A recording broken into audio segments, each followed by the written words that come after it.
marsconsolegamer. Hey Zombie Slayers!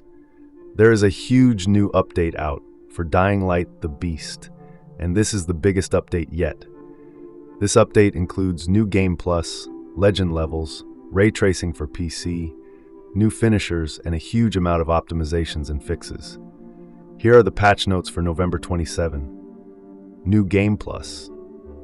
You can now replay Kyle's story in New Game Plus while keeping all gear, weapons, and character progression from your first playthrough.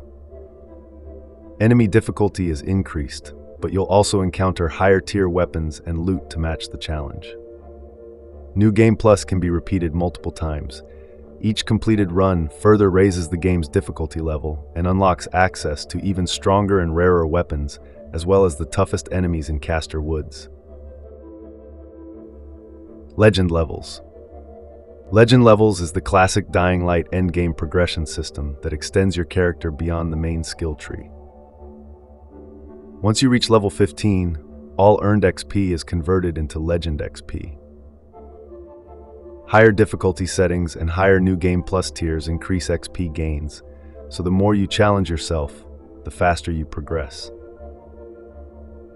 Each Legend level grants Legend points that you can spend on passive upgrades such as increased health, improved combat stats, and stronger beast mode performance. Every level also raises your maximum health by a fixed percentage, helping you stay competitive in higher NG Plus tiers. Legend levels also introduce a large set of new rewards to unlock. 22 new weapons, melee and firearms, including vintage guns, 2 complete outfits, 12 gear pieces, and new legendary vehicle skins. Ray tracing for PC. Ray tracing is now available, bringing even more realistic lighting, shadows, and reflections to the game, allowing you to experience our immersive and visually stunning world with enhanced atmosphere and depth. How to enable ray tracing. The suggested way to activate ray tracing is to set the video quality preset in your game settings to Ultra. If you need more tweaking, you can also enable or disable individual ray tracing options in the Advanced Video Settings menu to balance performance and visual quality. System requirements. A ray tracing capable graphics card, NVIDIA RTX, AMD RX 6000-7000 series, or Intel Arc. At least 8 GB of video memory, 16 GB recommended for 4K performance and visuals. The game is designed so that all settings, from low to ultra, preserve the same core look and artistic style. Ray tracing improves reflections, lighting, and shadows, delivering more realistic visuals, though please note this may impact performance. If your system has trouble maintaining smooth performance, try selecting a preset below Ultra and tweak individual ray tracing settings for optimal results. Please note, when Ultra mode is enabled, frame generation is automatically turned on to improve frame rate, VRR, VSync, and input latency. For best results, use a VRR variable refresh display with a refresh rate of 60 Hz or higher.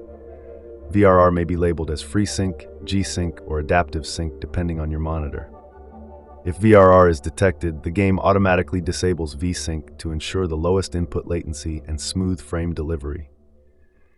If VRR is supported by your setup but disabled, please try to enable it in your system, driver settings, or display settings. If VRR is not working still, please enable VSync manually in the game menu, Intel and AMD cards, or try enforcing it in the driver NVIDIA to prevent screen tearing if observed.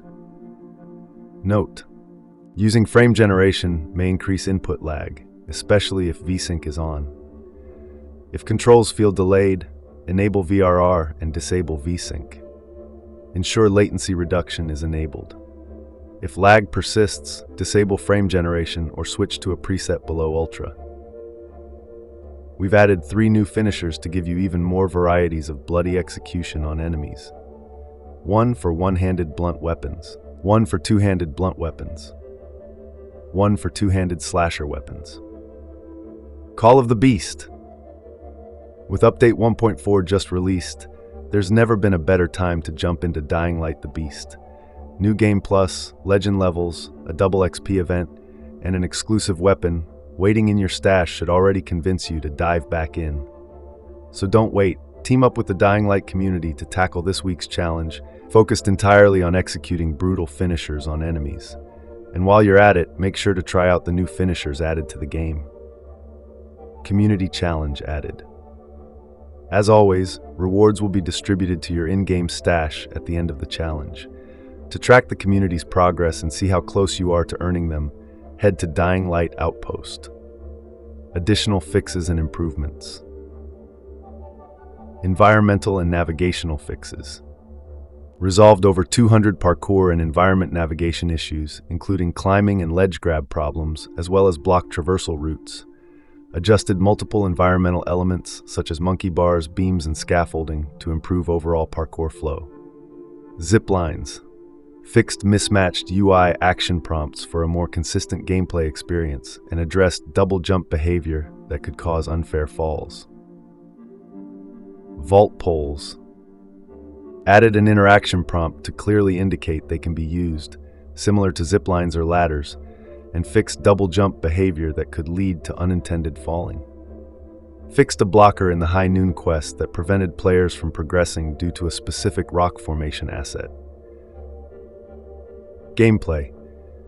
Reduced XP loss in survival mode through a global rebalance, with additional tuning focused on early level XP loss and night modifiers. Streamlined early game experience. Reworked stamina curves to give players more stamina at the start of the game. The total stamina remains unchanged, improving early combat encounters. Added a rare weapon near the first campsite during the Hub 1 quest to better reward exploration. Introduced minor UI updates in the skill menu to make basic movesets more visible. Reinforcements. Adjusted reinforcement amounts when players chain noise-generating actions, especially when using firearms or explosions. Vehicle challenges. Improved obstacle destruction logic to prevent players from being blocked by objects that should be destroyed by the vehicle. Co-op fixes.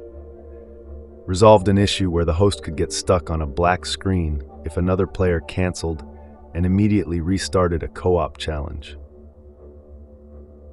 Fixed several cases of convoy activity spawning in front of players.